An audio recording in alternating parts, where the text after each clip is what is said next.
I don't usually talk about this, not because I'm afraid of what people will think, but because I'm still not sure what really happened.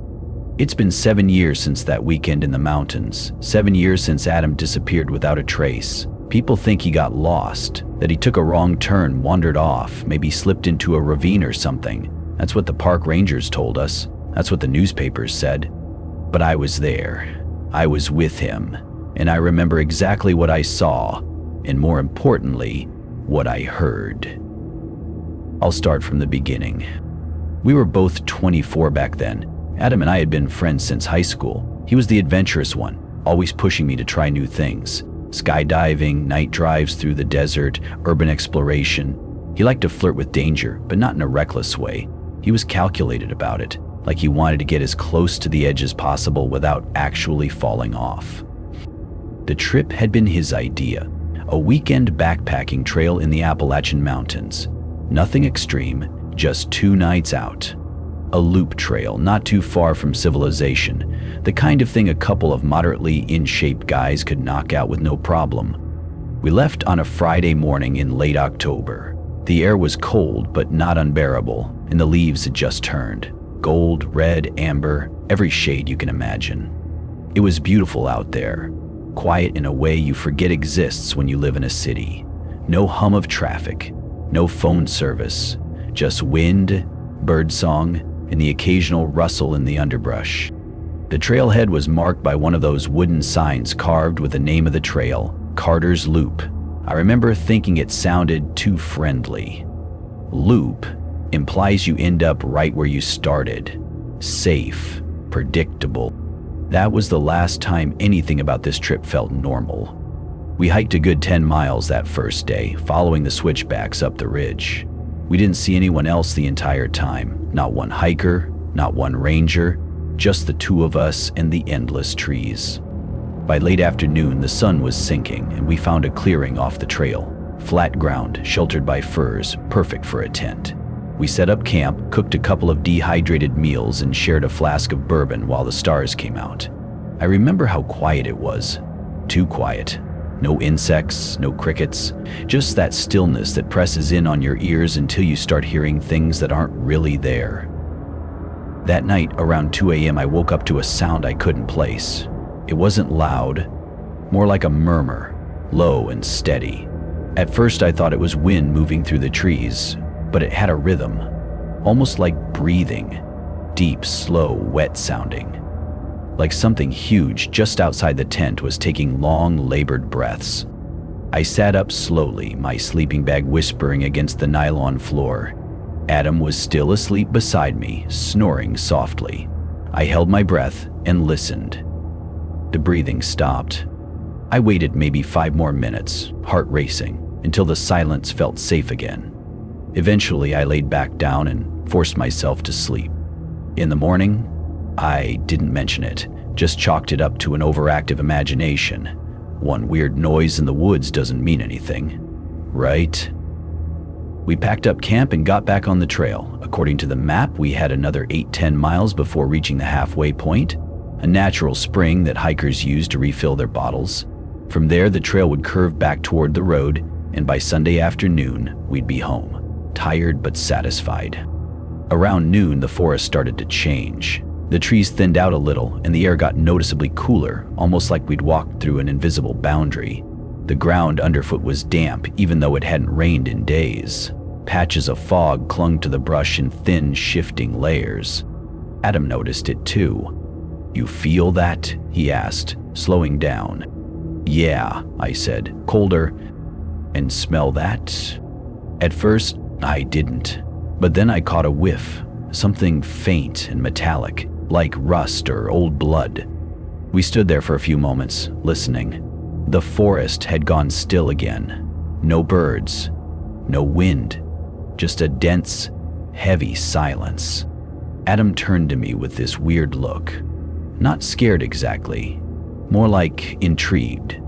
"Let's check out that side path," he said, gesturing toward a narrow trail that branched off the main one, barely visible between the trees. It wasn't on the map.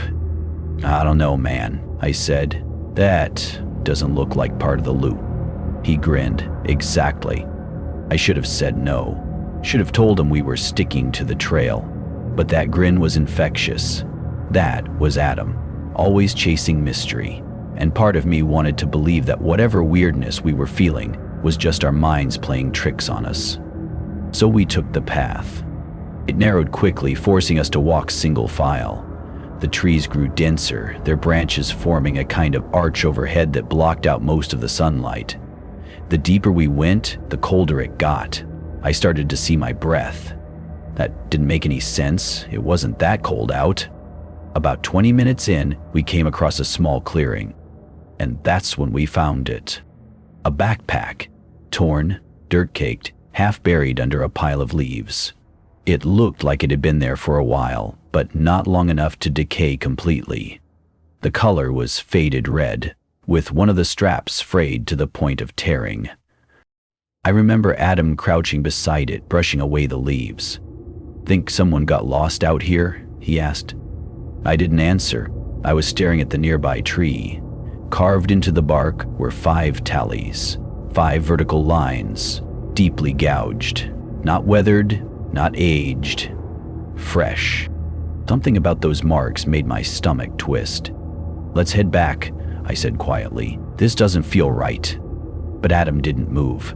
He was staring at something in the woods just past the clearing. "What is that?" he murmured. I followed his gaze. At first I saw nothing, just trees and fog and shadow. Then something moved. A figure, tall and gaunt, stepping back behind a tree. No sound, no visible face, just the impression of a long, thin silhouette retreating into the mist. I blinked, and it was gone. Adam stood up slowly, and then he smiled. "I'm gonna check it out," he said. And before I could stop him, he walked into the woods. That was the last time I ever saw him. It's strange, the things you remember when you're trying to forget. The sound of Adam's footsteps crunching through the fallen leaves as he walked deeper into the woods, still fresh in my mind. It wasn't more than a few seconds before I realized what I'd just heard. Deeper into the woods. I should have gone after him immediately, but something stopped me. Maybe it was the sudden weight of the silence pressing in from every direction, or the way the forest felt too still, too aware. It was like the trees were watching, and whatever Adam was about to find, well, I wasn't sure I wanted to know. I stood there for a minute, torn between following him and staying put. Every instinct screamed for me to run the other way, to stay on the path, keep moving toward the spring, to just pretend I hadn't seen that strange figure in the distance. But I couldn't leave him out there. Adam was my friend, and we'd come out here together. If something was wrong, we'd deal with it together. So I followed.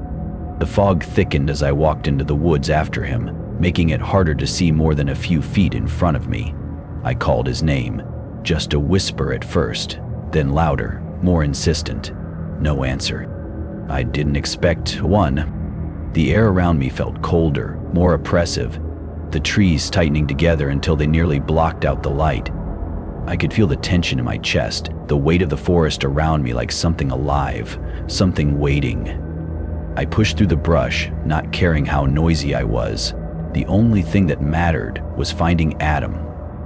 I remember the way my heart raced, my breath coming too fast, panicked, but also that strange sense of disconnection, like I wasn't quite all there, like my body was moving, but my mind was still trying to catch up. And then I saw it. A narrow trail, barely visible, cutting through the underbrush. It wasn't there before. I would have noticed it. But now, it seemed to stretch out ahead, beckoning me. I hesitated. I stood there, staring at the path. It was darker there, the trees arcing inward as if they were protecting something, sheltering it from the rest of the world. "Adam?" I called out again, my voice trembling, but there was no response, just the same thick silence. The air around me felt wrong, as if the world itself had stopped. Against my better judgment, I stepped onto the path. It was cold here, colder than before, and the ground beneath me felt soft, almost spongy. The further I went, the more I felt it. the strange, gnawing sensation that I was being drawn deeper into something I didn't understand. Something that wasn't just a forest anymore. And it wasn't long before I found him. Adam was standing in the middle of a small clearing, just staring at something. His back was to me, and he was so still, so unnervingly quiet, that I didn't immediately recognize him. "Adam," I called softly, stepping closer. "What are you?" He turned slowly, his face pale, his eyes wide, as if he hadn't heard me coming at all. It wasn't the usual Adam, not the one who would laugh at his own jokes or argue with me about the stupidest things. His face was expressionless, like someone had wiped all the life out of him. "Adam," I said, taking a step forward, "what's going on?" He didn't answer. He just stood there, his eyes fixed on something behind me. And for the first time since I'd walked into this forest, I felt the unmistakable sense that something wasn't right. I turned around slowly, and that's when I saw it. The figure. It was standing just at the edge of the clearing, like it had been waiting for us. Tall, with long, unnaturally thin limbs, dressed in a dark coat that seemed to swallow the light. It didn't move at first. It just stood there, its face hidden by the shadows of the trees. I couldn't breathe. "Adam," I whispered again, but he still didn't react. He was staring at the figure now, his mouth slightly open as though in a trance. I wanted to scream, to run, but my feet wouldn't move. It was like the forest had frozen me in place, like I was rooted to the earth itself. The figure took a slow step forward, and in that moment, I felt the air crackle, heavy and thick, like something was pushing its way through. That's when Adam did something strange. He stepped toward the figure. "Adam, no!" I cried out, but it was too late. He was already walking, his movements jerky, unnatural, like he was being pulled against his will. The figure didn't move, just watched as Adam closed the distance between them. I don't know why I didn't follow. Maybe I was too scared, or maybe part of me didn't want to see what was about to happen. But I couldn't bring myself to step forward. I just stood there, frozen, watching as Adam reached out a hand. And then he disappeared. It wasn't like he vanished into thin air. No, it was worse than that. It was like the world around him simply swallowed him up. One second he was there, and the next, he was gone. Without a sound, without a trace, not even a rustle in the leaves to mark his departure. I blinked, and he was just gone. I don't know how long I stood there, just staring at the spot where he had been. It felt like hours. My mind was screaming, but my body refused to move. I don't know if I was waiting for him to come back, or if I was just too terrified to leave. And then I heard it, a whisper. At first it was so faint I thought I imagined it, but then, again, louder this time. "Help me!" I spun around, my heart hammering in my chest. But there was nothing, no sign of Adam, no sign of the figure. Just the forest, closing in around me, its silence so oppressive, I thought I might suffocate under the weight of it. I ran like I'd never run before, stumbling, tripping over roots, gasping for breath. I don't know how long I was out there, but it felt like hours before I finally stumbled back to the main trail. But even then, I didn't feel safe. Something was wrong. Something was still out there, just beyond the trees, watching me. And it wasn't just in the woods. I didn't stop running until I saw my car. The trailhead parking lot looked like a postcard of normalcy. Empty, quiet, just a few parked vehicles, including mine and Adam's. The mid-afternoon sun had started its slow descent, and golden light broke through the thinning clouds. But it didn't bring comfort, not after what I'd seen. Not with Adam still gone. I sat in the driver's seat for what felt like forever, the engine off, hands trembling on the steering wheel. I kept telling myself I was overreacting, that it didn't make sense, that maybe Adam had taken a shortcut back to the road and was playing some messed up prank.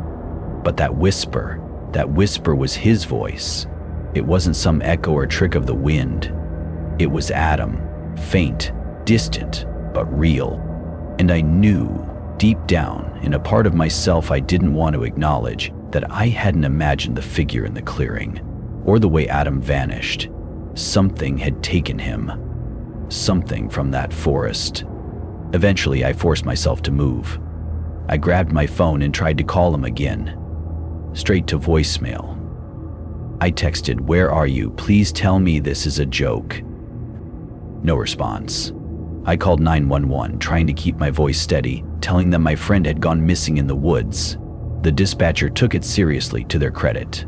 A park ranger was sent out, and within an hour, a search and rescue team was combing the woods. They didn't find him that night, or the next. No tracks, no belongings, no evidence he'd even been there. Except for one thing, his pack. It was discovered the following morning, just off the main trail. Not where I last saw him. It was resting at the base of a tree, perfectly upright, as if gently placed there. Nothing inside was disturbed. His water bottle was still full, his snack bars untouched. Even his notebook was neatly tucked into the front pocket. And that's when things got even weirder, because inside that notebook, there were pages that hadn't been there before. They were in Adam's handwriting, but different. Rushed, messy, the kind of scrawl that looked like it had been written in panic. I recognized his usual neat lettering. This wasn't it. The first page was dated the same day he disappeared. It read, "I followed it. I shouldn't have, but I did. It's not a person, not really. It knows your name. It knows your fears. It shows you things. It gets into your head. I can't find my way back. The trail's gone. Every path leads to the same place. It keeps changing, twisting. I think it's watching me through the trees." The rest of the pages, at least 5 or 6, were similar. Descriptions of being lost, of hearing whispers, of seeing himself in the woods, of the figure standing just beyond reach, beckoning. One line chilled me so deeply I had to close the notebook. "If you hear my voice, it's not me. Don't follow it, no matter what." Search and rescue chalked it up to psychological stress, said maybe Adam had suffered a break from reality, wandered off and written those pages before becoming disoriented. But that didn't explain the condition of the notebook. No signs of rain damage, no smudging, no dirt, no torn pages. It was pristine, like it had never left his backpack. And it definitely didn't explain what happened 3 nights later. I was home by then, not sleeping, jumping every time the wind brushed against the windows. I kept hearing noises outside, twigs snapping, distant voices, none of it clear. I chalked it up to paranoia, guilt. I blamed myself for leaving him. But around 2:13 a.m., my phone buzzed, a text from Adam's number. I nearly dropped it. The message was simple, "Help me." That was it. I didn't reply at first. I just stared at the screen, hands frozen. Then I called, straight to voicemail. I called again, same thing. And then another text came through, "Come back to where I disappeared. You'll hear me." I didn't sleep that night. I sat on the floor, staring at that message until the sun rose. I debated telling the police, showing them the notebook and the texts, but I could already hear what they'd say. They'd assume it was someone messing with me, or worse, they'd think I sent the messages to myself. But I knew Adam, and that voice I heard in the woods, it was his. But like the notebook warned, maybe not really him. The next day, I did something stupid. I went back. I don't even remember driving there. It was like my body was moving on autopilot. The woods looked the same, peaceful, even beautiful. But I felt none of that. I was barely out of my car before I heard it again. His voice, whispering, my name, Tom. It came from deep in the trees, off the trail, exactly like before. But this time, I didn't follow. I just stood there, listening as the air grew heavy and cold. The birds went quiet. The forest fell still. And then I saw it. Something standing just beyond the trees, half hidden in shadow. Tall, still, watching. The same figure. It didn't move, didn't speak, but I could feel it calling me, drawing me closer. I backed away slowly, heart slamming in my chest, every muscle telling me to run. And I swear, as I turned back to the trail just for a second, I heard Adam again, closer now, right beside me. "Don't leave me," but I did. I ran, again, and this time I never looked back. The next few days were a blur of silence and shadow. I stopped answering calls, stopped returning texts. My apartment felt like it was shrinking, each night growing heavier, like something unseen was waiting just beyond the edge of sleep. The only thing I could think about was that voice, Adam's voice, whispering my name from a forest that refused to let him go. But it was what happened on the 5th night that finally pushed me to act again. Around 3 a.m., I woke up to my phone vibrating, not ringing, buzzing. A voicemail. No call log, just the notification, and the number blocked. I hesitated, but I listened. The message was only 6 seconds long, and what I heard still makes my skin crawl. There was wind, leaves rustling, a faint tapping sound like someone walking on dry branches, and then Adam's voice, trembling, distant, barely above a whisper. "Tom, it's not done with me." Click. That was it. I didn't sleep after that. I just stared at the ceiling, the covers pulled up to my chest like I was 6 years old again. That message? It wasn't some prank. There was something in the woods, and it had Adam. And maybe, just maybe, it was still trying to get to me too. I started doing research, looking up every story I could find about disappearances in those woods. Nothing official, nothing on the state park website. But after a few hours of digging through back forums and ancient Reddit threads, I found something. Whispering Creek Trail. That was the name locals used for the area where Adam vanished, not its real name, just what people called it. Most of the stories followed the same pattern. Someone goes hiking alone or with a friend. They get separated. One comes back, the other doesn't. Search teams find no clues, but those who return, they claim they heard something. A voice. Sometimes familiar, sometimes not. The trail itself seemed to shift. Signs disappeared, paths changed direction, and then, just like that, the person was gone. But there was one comment, buried deep in a 6-year-old thread, that caught my eye. User Blackwood_Ranger75. People don't get it. It's not just getting lost. That forest wants you to hear them. It needs you to follow. Once you answer, it remembers you. I copied the username, searched it across platforms, nothing came up, except for one LinkedIn page. David Blackwood, former state park ranger, retired 2019. The location, same region as the trail. It took a few tries, but I eventually found a phone number attached to an old article about fire prevention. I didn't expect it to still work, but when I called, someone answered. "Yeah?" The voice was gruff, older, wary. "Hi, I'm sorry to bother you. Are you David Blackwood?" A pause. "Who's asking?" I told him everything about Adam, the vanishing, the voice, the notebook, the message, everything except the text I'd gotten. I still didn't know if I should believe it. When I finished, there was a long silence on the other end of the line. Then he spoke. "You still hear him?" I hesitated.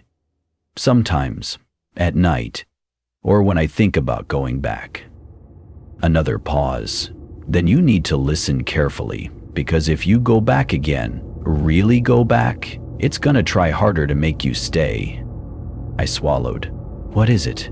He sighed. "No one knows for sure. It's older than the town, older than the trails. Some folks say it's a spirit, others say it's a curse. I just know it doesn't like to be ignored, and once it knows your name, it doesn't forget." He told me he'd seen hikers vanish without a trace.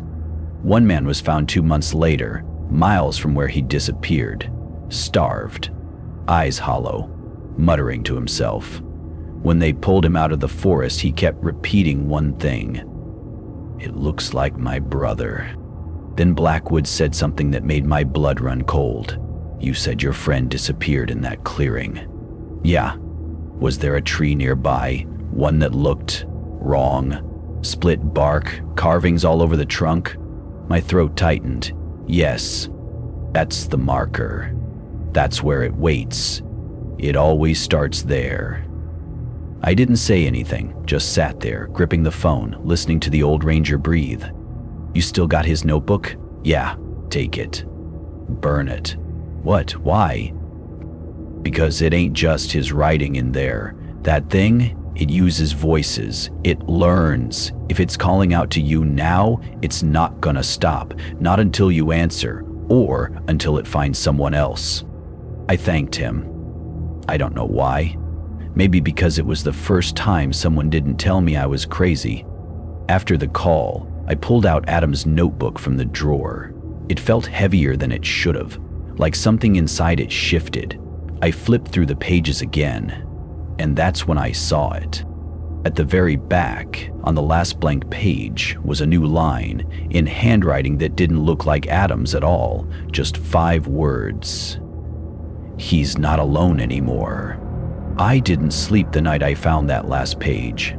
Those 5 words looped through my head like a broken record. He's not alone anymore. Written in handwriting I didn't recognize, but still somehow familiar. That was the worst part. Like something had reached inside Adam's voice, pulled out the pieces it liked, and stitched them into its own. I didn't burn the notebook. I should have. God knows I wanted to. But something in me said that if I did, it would just find another way. That maybe the notebook wasn't the tether, maybe it was a warning. Or worse, a door. The next morning, I packed a bag. It was reckless, I knew that, but this thing had already reached into my apartment, into my mind. It wasn't content with just taking Adam, and if what Blackwood said was true, it was going to keep pushing until I broke. So I made a plan. I wasn't just going to wander in and let it take me too. I was going to find Adam, or at least whatever was left of him. I drove up the old mountain road just past noon. The trailhead was empty, not a single car in the lot. Wind moved through the trees with that same low moaning sound I remembered, like something just beneath the forest was breathing. I should have turned around. Instead, I clipped the notebook to my pack and started in. At first, the forest looked the same, green, quiet, oddly still. The trees stood like silent sentinels, their trunks mottled with shadow and sunlight. But after maybe 30 minutes of walking, things began to shift. The trail markers, gone. The birds, silent. Even the air felt different, thicker, like I was walking into some kind of pressure, like the atmosphere itself didn't want me there. I kept going. The path narrowed until it barely resembled a trail at all. And that's when I saw it. The tree, just like before, gnarled, split down the middle like it had been struck by lightning, only it hadn't burned. Carvings covered the bark, dozens of names scratched deep into the wood. Some looked decades old. Others were so fresh they still bled sap. And there, just beneath a long gash that spiraled down the trunk, was Adam's name. Adam F. 2022. I ran my hand over the engraving. That's when I heard the voice again. Not distant, not echoing, but right behind me. Tom. I turned. No one. But the forest had changed again. The clearing that should have been empty was now wrong. At the far end, there was a shape, half hidden in the trees, a figure, tall, gaunt, unmoving. And then it stepped forward. My breath caught in my throat. It was Adam, or something wearing his face. He looked the same, mostly. Same jacket, same mop of dark hair. But his eyes were too wide, his smile too calm, his movements too slow, like they were being remembered rather than performed. He raised one hand in greeting. "Tom," he said again, voice soft. "You came back." I didn't respond, couldn't. My legs were frozen, breath shallow. He stepped closer. You never should have left.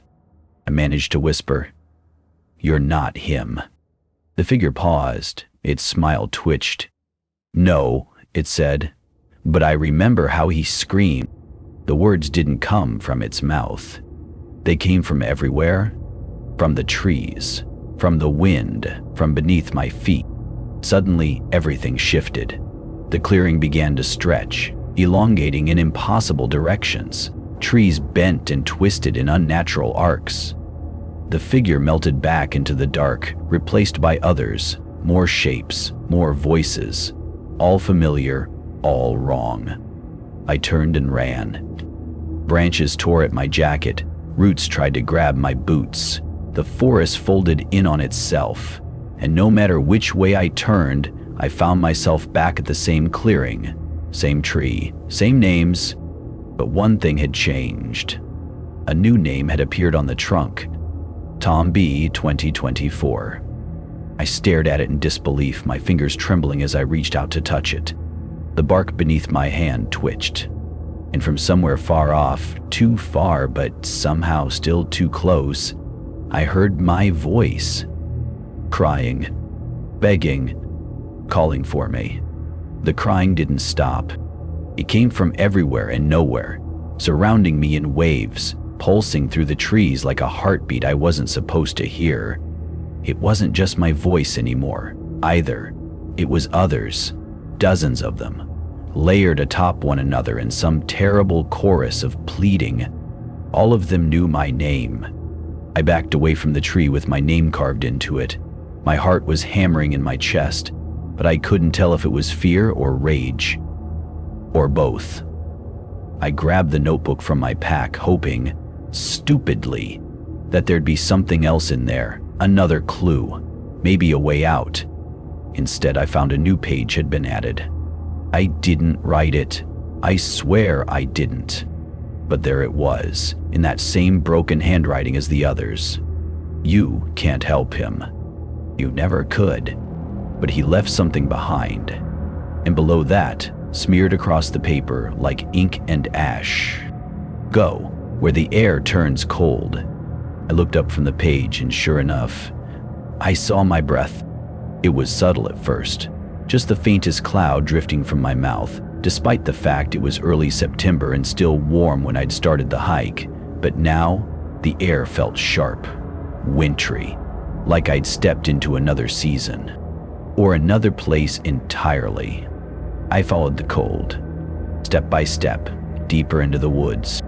The forest became quieter the further I went, like even the insects were holding their breath. The trees changed too, thinner, more brittle looking, their bark pale, almost gray, like bone. Some of them bent inward toward the trail, forming a crooked tunnel that blocked out the sky. And then I found the cabin, if you could even call it that. It looked half collapsed, more like the suggestion of a building than anything truly livable. The roof sagged in the middle and one wall had caved in entirely, but the door was still standing, closed. I approached, heart rattling against my ribs. Every instinct screamed to leave, to turn back, but I couldn't.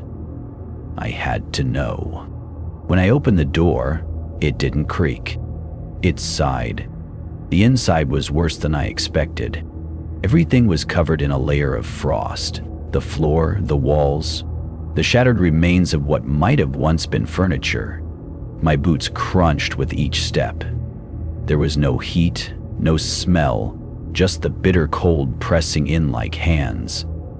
And in the center of the room, placed carefully on a stone slab, was Adam's compass. The same one he always carried, the one that had gone missing with him. I picked it up. The needle did not move, it spun.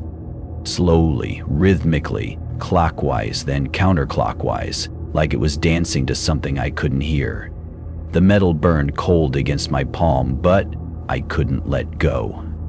Suddenly a voice whispered behind me. Close, too close. Found you. I spun around. No one. But the room had changed again.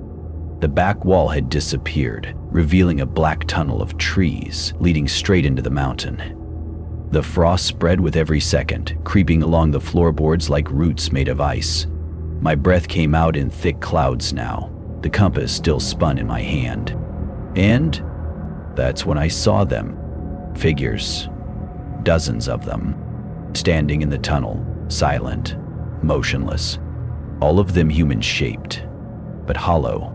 Their faces were blurred, their mouths wide open like they were screaming, but no sound came out. And each one held something familiar, an item from my life. My old high school jacket, a broken pocket knife from my dad, a photo of my childhood dog. Things I hadn't seen in years. Things that shouldn't be here. I stepped back, but the frost had grown thick underfoot. Behind me, the cabin door slammed shut. The figures stepped forward in unison. And from deep in the trees, I heard the sound again.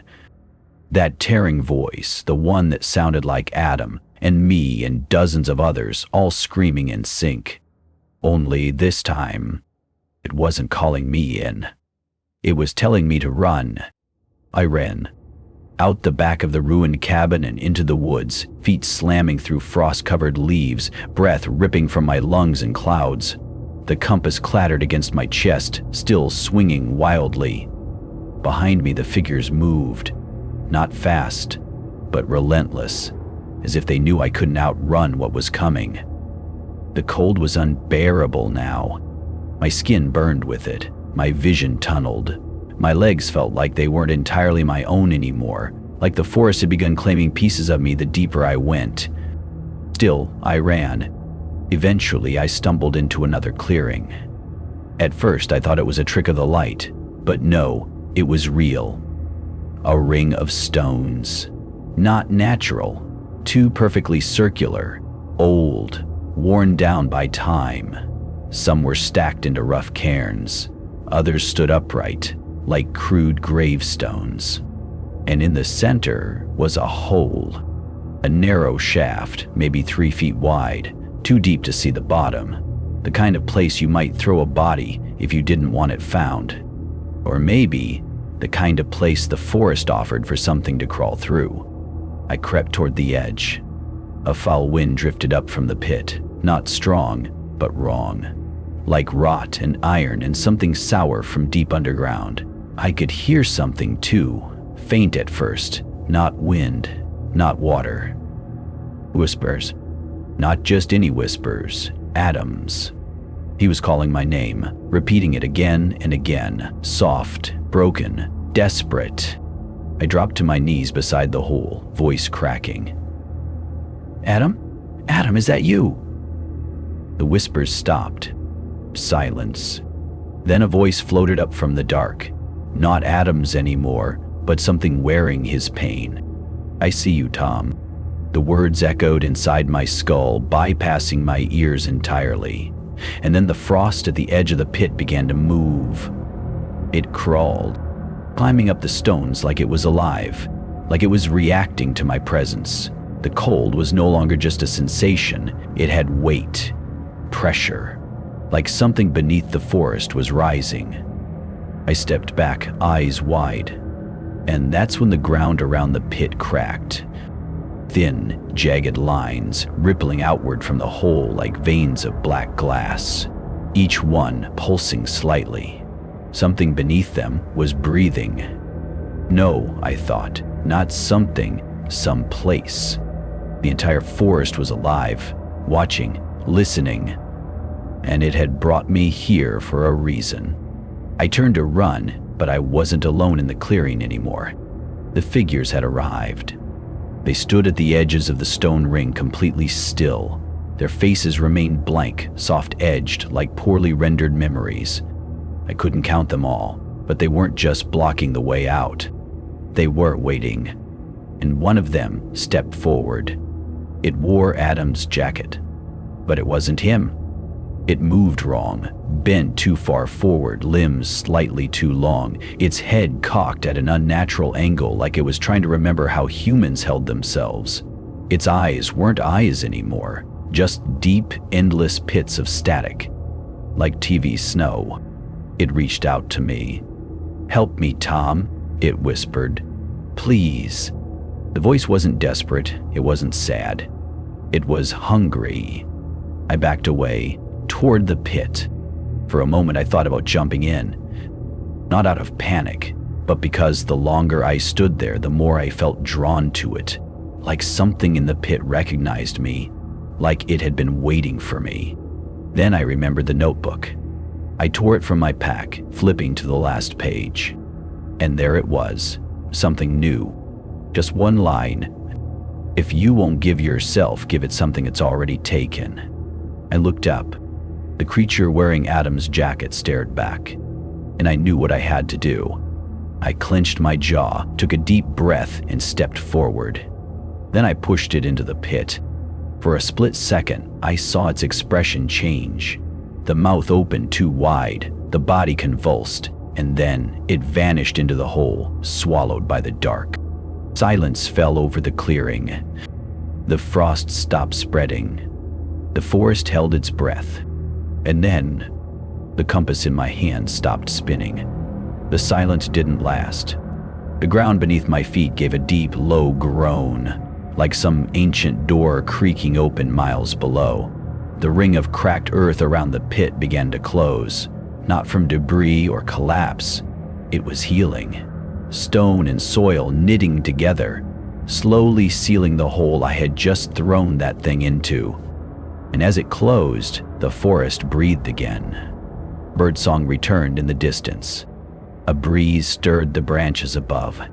The cold that had pierced my skin and bones began to retreat. Not instantly, but steadily, like winter pulling back its reach from the edges of spring. I just stood there, gripping the now still compass, unsure of what I had done, or if it had truly worked. Then something strange happened. The figures faded, not like smoke or mist, more like the memory of a dream slipping from your mind. Each one blinked out, one by one, until I stood alone in the clearing. Whatever force had drawn them here, whatever they were, was gone. Except one. A boy. Small, maybe 10 years old. He stood near one of the cairns, watching me with wide, unsure eyes. Unlike the others, he didn't look blurred or hollow. He was real. Pale, yes, but breathing. Solid. Present. And then I recognized him. Not from my life, but from a missing persons flyer I'd seen years ago, posted on the bulletin board at the ranger station. Caleb Norris. Disappeared on a family camping trip in 1998, never found. He looked at me like he wanted to speak, but then he turned and walked into the trees. And I didn't follow. Some part of me knew that he wasn't meant to return, not now, maybe not ever. I left the clearing with shaking legs and a compass that no longer spun. Every step away from that circle felt like a weight falling off me. The frost melted beneath my boots. The sounds of the forest returned in full. The air warmed. Hours passed, or maybe minutes, I don't really know. But eventually I came out on a trail. A real one, with signage, footprints, even the faint sounds of traffic on a distant road. Somehow, impossibly, the forest had let me go. When I emerged at the ranger outpost, I must have looked half dead. A staff member ran to help me, asking a dozen questions at once. I mumbled something about getting lost on a solo hike, dehydration, maybe mild hypothermia. They bought it. Mostly. They didn't ask about the notebook in my pocket, or the compass that now pointed true north, or the frostbite scars on the backs of my hands. I tried, after that, to resume my normal life. But something had changed. Not just inside me, out there. Other hikers started reporting strange things again. Whispered voices, lost time, vanishing landmarks. It was starting again, but slower this time. Subtler. And then, a few weeks later, I received a package in the mail. No return address. Inside was a single object.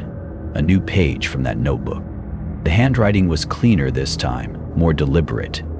And it read, "You delayed it, Tom, but the woods never forget, and what they take, they don't always keep. And I don't know if Adam is truly gone, I don't know what I pushed into that pit, but something inside me still feels the pull of that forest, like a string tied around my ribs, tugging softly whenever the nights get too quiet. And sometimes, when I'm alone and everything is still, I open the compass just to check. Every once in a while, it spins again. Thank you for watching this story. If you're new, please subscribe, like the video, and share it. Let us know your thoughts about this story in the comments.